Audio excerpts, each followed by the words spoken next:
成功の夢だけがこの闇を照らしてく誓い合った奇跡。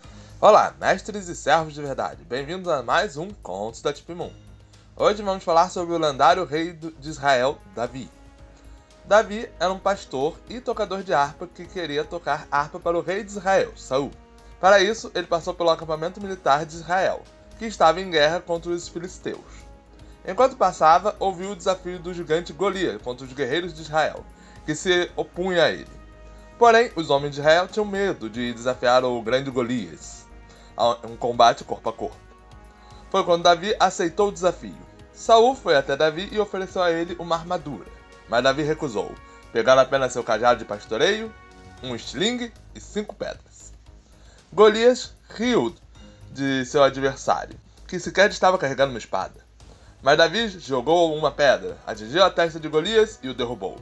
Davi tomou a espada de Golias e cortou a cabeça dele fora, enquanto ele estava inconsciente.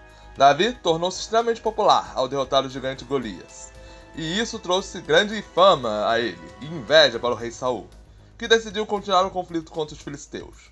Infelizmente não foi uma boa ideia, ele acabou morrendo no campo de batalha eventualmente.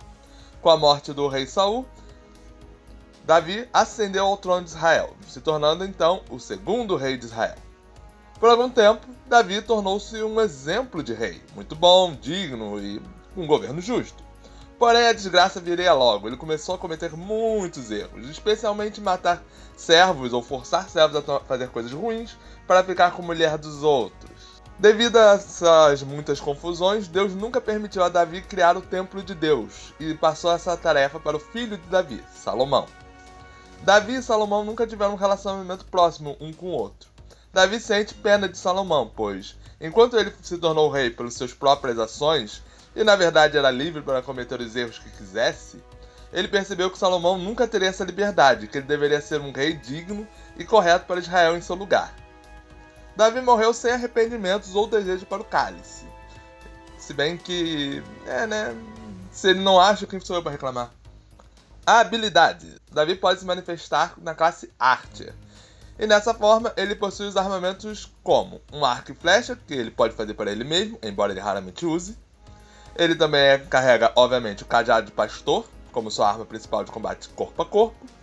Além do, é claro, o estilingue. É interessante constar que, enquanto em Fate Grand Order ele nunca é mostrado sendo qualquer outra arma, em Hacking é sugerido que ele possui a espada de punho estranho, que é usado pelo Galahad Alter em Hacking. Novamente, isso é apenas algo que está dito no Hacking, não está associado com Fate Grand Order. Apesar de um Archer, Davi é um combatente corpo a corpo decente. Ele possui muitos truques na manga enquanto luta no combate corpo a corpo. Graças a isso, ele foi capaz de confrontar Hector de igual para igual. No mangá, ele foi capaz de defender-se dos ataques de Mashu e Kyohime juntas, o que prova que ele é bem fortinho. Como representante da classe Archer, ele e uma figura que foi selecionada por Deus para ser rei, Davi possui resistência à magia em rank A, anulando basicamente todas as magias modernas contra ele. Ele possui ação independente, como a maioria dos Archers, e seu rank é A. Considerando que seus fantasmas nobres não consomem essencialmente muita energia dele, e ele por si só não usa, essa habilidade permite que ele continue no mundo sem muita dor de cabeça, enquanto ele não exagerar o seu primeiro fantasma nobre, as 5 pedras. Davi, mesmo sendo apenas um pastor em vida, tornou-se ancestral de Cristo. Retroativamente, conferiu a Davi uma fraca essência divina. Porém, sua essência divina é diferente de outros servos divinos. A sua essência divina protege ele contra artefatos sagrados relacionados à cristandade, incluindo os mantos sagrados, como a da Karen, a lança de Longinos e possivelmente até o próprio cálice sagrado. Porém, seu rank é baixo e não protege contra qualquer símbolo religioso de qualquer outra religião. Como habilidades pessoais, Davi possui proteção de Deus, rank A, uma habilidade que conferiu a ele corpo e aparência ideal para se tornar um rei. Ele possui agilidade e força que não se compara à sua aparência física, podendo enfrentar um leão e um urso juntos e derrotá-los no braço. Essa habilidade se provou impressionante quando ele teve que usá-la para parar o Nine Lives do Heracles durante Oceanos, e forçá-lo a tocar na arca sagrada. Outra habilidade pessoal de Davi é a Harpa da Cura, rank B. Sendo desde o início um arpista bem dotado, ele era capaz de limpar os espíritos malignos que atacavam o rei Saul. Sua harpa possui a capacidade de exorcizar pequenos espíritos, tranquilizar a mente das pessoas e curar ferimentos. Como um rei, Davi possui a habilidade carisma, em rank B. Sendo o segundo rei de Israel, comandando um exército de 320 mil homens, ele foi um dos grandes reis da antiguidade a liderar homens em guerra.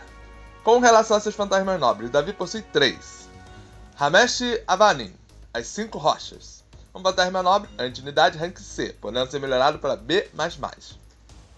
É um fantasma nobre principal de Davi. Ele consiste em 5 rochas bem esculpidas e um estilingue. Esse fantasma nobre é a materialização da vitória de Davi contra Golias. Ele é um poderoso fantasma nobre, porém com uma grande limitação. As 4 primeiras rochas sempre serão a tiros de advertência. Se o oponente não recuar diante dos 4 primeiros tiros, Davi preparará o 5º tiro e vai dizer: um rápido ataque não letal, extremamente difícil de evitar. Tendo dito isso, Davi vai disparar a 5ª rocha, que vai sempre atingir um ponto vital do oponente. Em certos casos, esse golpe pode causar o servo ficar inconsciente durante um bom tempo, algo que é muito difícil de ser feito sem matar um servo, quase. Normalmente, numa Guerra do Cálice, isso não é um bom golpe, pois um servo que perde a consciência ainda pode ser salvo pelo seu mestre, se ele estiver sabendo o que está acontecendo. Porém, o verdadeiro trunfo desse fantasma nobre está nos efeitos de seu golpe. Uma vez que o alvo é atingido, mesmo que não sofra um dano letal significativo ou realmente perca a consciência, os armamentos que ele estava em mão passam a ser considerados posses de Davi, tal como a espada de Golias. E além disso, mesmo que o Davi não possa tomar ou usar as armas de seu adversário, essas armas vão ficar inutilizadas durante algum tempo. No mangá, Davi foi capaz de matar o Hércules uma vez usando esse fantasma nobre. Porém, isso é exclusivo para o mangá. Por quê? Porque esse fantasma nobre não tem lore para matar e não tem o rank suficiente para passar o God Hand do Heracles. Então, isso daí ficou só pro mangá mesmo, porque eles estavam fazendo contagem de morte para ele. O segundo fantasma nobre de Davi é o sacrifício, chamas sobre o altar. Esse fantasma nobre, anti-exército, rank A, é uma referência a uma passagem bíblica de uma tentativa de Davi de acender incenso para um ritual, que não acabou muito bem. Davi acende incensos especiais e faz com que uma fumaça violeta vá ao céu. Essa fumaça gera nuvens de chuva que fazem chamas cair do céu. Esse fantasma nobre está apenas em conceito e não foi finalizado para o Fate Go ou para a versão do mangá, e apenas é descrito no projeto do primeiro jogo do Fate Apócrifa. Seu terceiro fantasma nobre é a Arca da Aliança. Um fantasma nobre de rank X do tipo Aliança. Uma caixa de madeira que contém os 10 mandamentos que Deus escreveu para Moisés. Esse fantasma nobre tem autoridade quase absoluta, e qualquer pessoa que toque na arca terá toda sua energia mágica drenada de si e vai ser aniquilada. Tal como acontece com o ouro do Siegfried, uma vez que Davi seja invocado, a arca é invocada em algum lugar aleatoriamente, não necessariamente próximo do Davi. E, bem, fica lá enquanto o Davi estiver na guerra, mais ou menos. A arca é muito poderosa, bastante para matar o Heracles em todas suas vidas quando ele tocou nela em Okeanos. Embora extremamente poderosa, a arca por si só é essencialmente inofensiva. A pessoa precisa tocar a arca para ter qualquer efeito sobre ela. Você não pode jogar a arca no inimigo para matá-lo. O cara tem que tocar por vontade própria. E para além disso, a arca não oferece qualquer forma de benefício para seu portador, seja Davi, seja qualquer outra pessoa, embora possa ser usada em alguns rituais perigosos. Outro problema é que a arca não é particularmente fácil de transportar, mesmo usando a força sobre-humana de Davi. E é isso, esse foi o Davi. É rápido, mas é curioso. Eu espero que tenham gostado do vídeo. Até a próxima vez e see ya! Finalmente! Atualizando os créditos dos vídeos. Demorou, hein? Muito obrigado aos mestres e grandmestres do Padrinho. David Cunha Inácio, Gabriel Félix Rueta Araújo, Giovanni Miceli Crisóstomo, Jonathan Salles, Maria Lúcia, Renan e Vinícius Marques. Muito obrigado a todos.